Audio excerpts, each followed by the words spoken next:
Hello. Hello children. Today we are going to study in Marathi chapter 3 बेटा मी ऐकतो आहे. देखिए ये एक इमोशनल स्टोरी है, यानी ये जो इसमें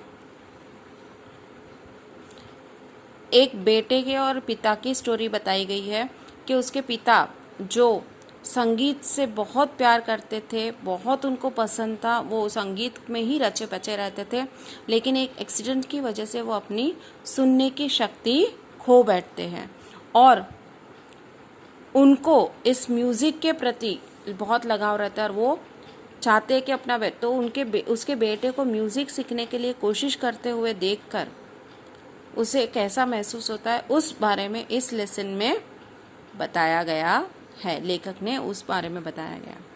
अभी देखो, तिसरी घंटा दणदणली व बाहेरचा संमिश्र कोलाहल बंद झाला. यानी थर्ड बेल बजी और बाहर का, यानी एक स्टेज का ये दिया गया, तो बाहर का जो कोलाहल था, कोलाहल मतलब आवाज जो थी वो अब बंद हो गई. उगीचच इकडून तिकडे वळणाऱ्या माना स्टेजच्या दिशेकडे स्थिर झाल्या. मीन्स ऐसे ही जो इधर उधर मुड़ती हुई जो मान मतलब गले थे, यानी वो यहाँ वहाँ लोग जो सिर घुमा घुमा कर देख रहे थे वो अब स्टेज की तरफ स्ट्रेट देखने लगे. लोकांचे लक्ष आता आमच्याकडे आहे याची खात्री वाटताच मी गंभीर आवाजात बोलायला सुरुवात केली. मीन्स बोलता है कि स्टेज पे मैं था, बोलता है कि ऐसा लगा कि अभी सभी लोगों का ध्यान मेरी तरफ है. तो बोलता है कि ये जब मुझे प्रॉपर ये होगा तो मैंने एकदम सिरियस आवाज में बोलने की शुरुआत की. सभ्य स्त्री पुरुष हो, माझ्या वादविद्यालयाचा हा पहिला जाहीर कार्यक्रम है. देखिए लेडीज एंड जेंटलमैन, मेरे जो म्यूजिकल जो इंस्टीट्यूट है इसका ये फर्स्ट प्रोग्राम है. आपल्या चरणी ही कला सादर करताना मला अतिशय आनंद वाटत है.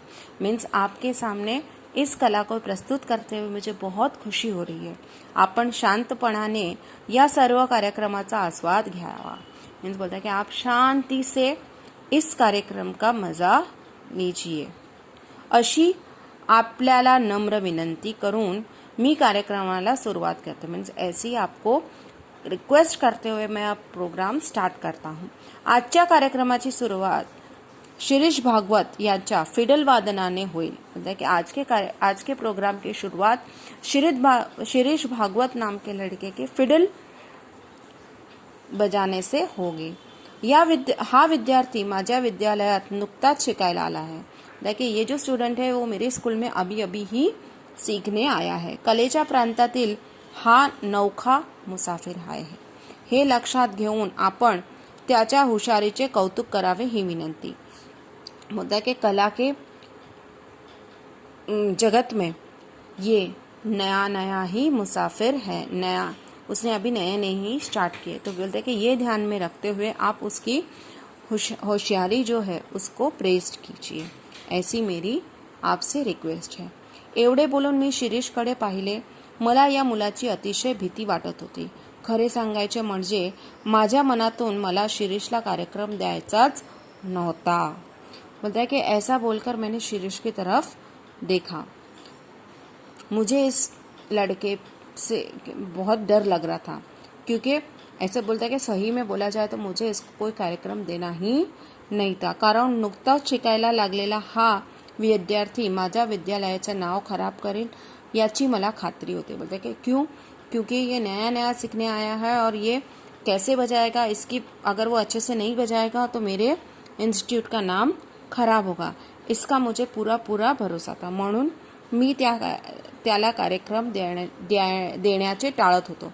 इसलिए मैं उसको ये प्रोग्राम देने का टाल रहा था, कि मुझे उसको प्रोग्राम देना ही नहीं था. मी शिरीषकडे पाहिले. त्याच्या चेहऱ्यावर धीटपणा व आत्मविश्वास पुरेपूर प्रतिबिंबित झाला होता. मीन्स बोलता है कि मैंने शिरीष की तरफ देखा तो उसके चेहरे पर एक सेल्फ कॉन्फिडेंस और धीटपणा, मतलब एकदम कॉन्फिडेंट दिख रहा था उसमें उसके चेहरे से. पण त्याचे हे अवसान फार वेळ राहणार नाही हे मी ओळखून होतो. लेकिन ये जो इसकी सिचुएशन है वो ज़्यादा देर तक टिकेगी नहीं, क्योंकि अब तक पर्दा उठा नहीं था. पडद्यावर जाऊन बाहेरचा श्रोतृवृंद नजरेला पडताच त्याचा हा धीर सुटेल त्याची मला खात्री होती। बोलता है कि जैसे ही पर्दा उठेगा और सामने की जो ऑडियंस है, श्रोतृवृंद मतलब ऑडियंस उसके नज़रों के सामने दिखेगी, तो उसका ये जो कॉन्फिडेंस है, ये जो सेल्फ कॉन्फिडेंस, ये सब खत्म हो जाएगा। इसका मुझे पूरा पूरा विश्वास था। शिरीषने खूण करताच मी पर्देवाल्याला इशारा केला आणि पर्दा झरझर वर गेला। बोलता है कि शिरीष ने जैसे ही मुझे इशारा किया, खूण मतलब इशारा, मैंने पर्दे वाले को इशारा किया और पर्दा ऊपर उठने लगा। फुटलाईटचा झगझगीत प्रकाश डोळ्यांवर पडताच शिरीषचे डोळे मिटून घेतले। बोलता है कि वो फुटलाइट सामने थी, वो जैसे ही उसकी आंखों पर आई तो उसने आंखें बंद कर ली।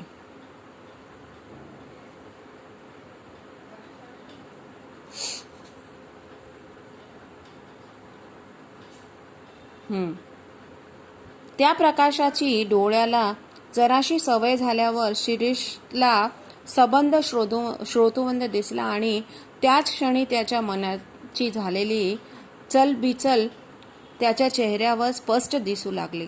बोलता है कि जैसे जैसे उसको उस लाइट की आदत हुई तो उसने आंखें खोली तो उसे सामने पूरा ऑडियंस दिखने लगी।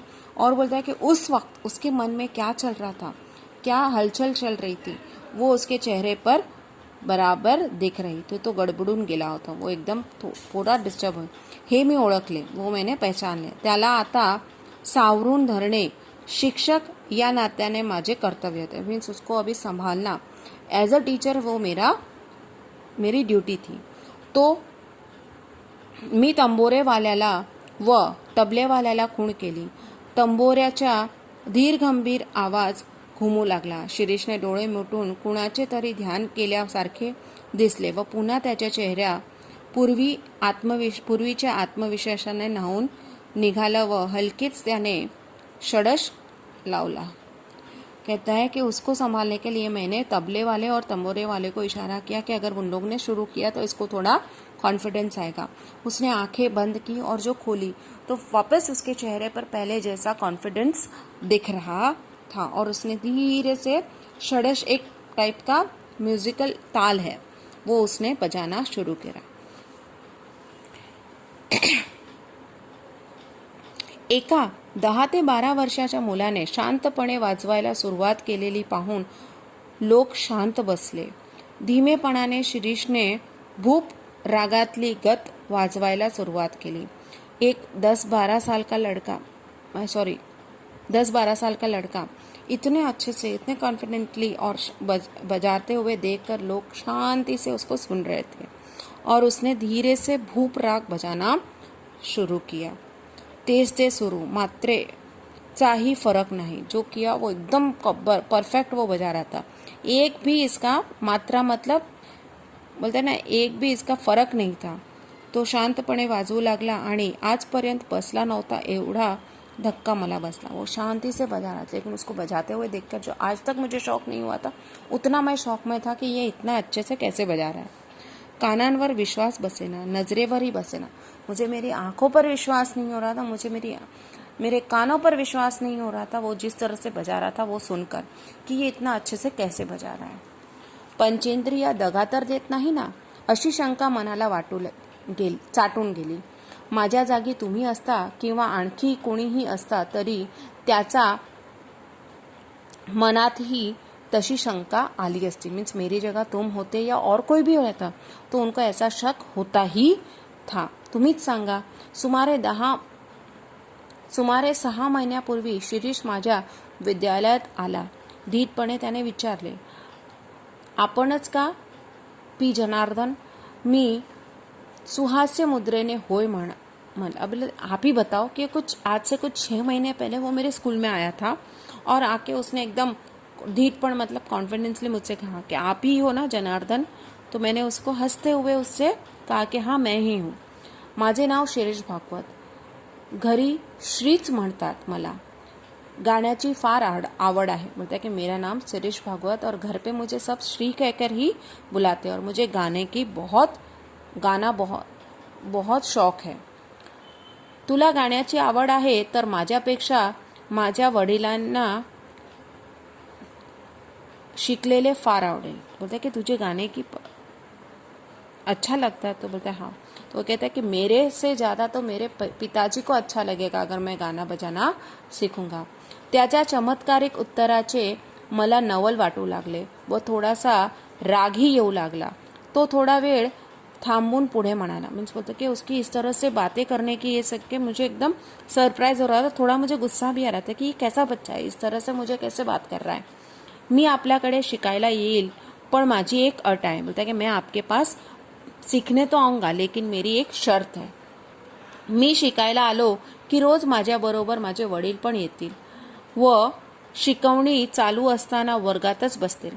देखिए मैं सीखने आऊँगा तो मेरे साथ साथ मेरे पिताजी भी रोज आएंगे और जब मेरा आप मुझे सिखाते रहोगे तभी वो क्लास में बैठेंगे हमारे साथ। आता मात्र मला लागला, अब मुझे बहुत गुस्सा आया। मी जाणीवपूर्वक हसत म्हणालो, मान्य, तुझ्या अटी एकदम मान्य। बोलता कि मैंने एकदम जानबूझकर उससे कहा ठीक है, मुझे तुम्हारी शर्त मंजूर है, पण त्यासाठी तुला महीना 50 रुपये फी द्यावी लागेल। मतलब इसलिए तुम्हें 1 महीने की 50 रुपये फीस देनी होगी। उन्होंने जानबूझकर कहा था ऐसा, क्योंकि उनको बहुत ये लग रहा था, इसलिए उन्होंने जानबूझ के कहा था कि हाँ मैं तुम्हें तुम्हारे पापा को आने दूंगा लेकिन तुम्हें 1 महीने के 50 रुपये फीस देनी होगी।